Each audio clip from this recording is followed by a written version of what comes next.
What are the important aspects to take note of before investing in mutual funds?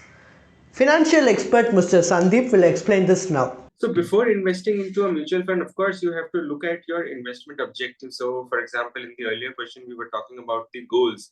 Goals are nothing but your investment objective. Why you want to identify, you have to identify why you are investing. Say, for example, I'll give you an example. So in India, if you look at the retirement money, most of the retirement money goes into two, three kinds of products, which is like insurance, which is like public provident fund. And if you can like to take a poll here also, if you look at the public provident fund tenure, it would be upwards of 15 years. So if you have a senior citizen in this group, he might be having a PPF which is running for about 20-25 years.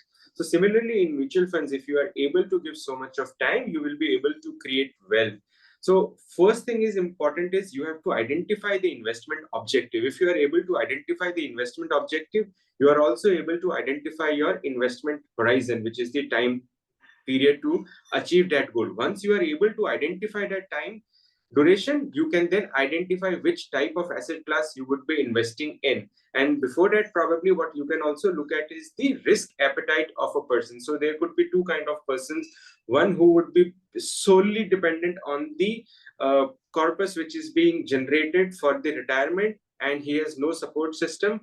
Children is outside India, so they are dependent on that sole corpus. But then there is another retirement couple who says that no, I am staying with my children, so my retirement corpus, I'm getting a pension as well. So this retirement corpus which I have generated is for some my leisure expenditure and probably to the generational transfer. So these kind of things will have a different implication, different product. So you have to think about all these things, and of course you have to look at the performance history and the fund house, which your advisor can help you out uh, by choosing these. So these are few important parameters on how to select a mutual fund and what are the criteria to select these mutual funds. Thanks for your detailed explanation. Are you in search of a personal guide who can remove the stress of handling your finances? Then please feel free to avail our expert consultation. And also you can attend our webinars to gain investment related insights. Both the consultation and webinar are absolutely free, and you can find the link in the below description.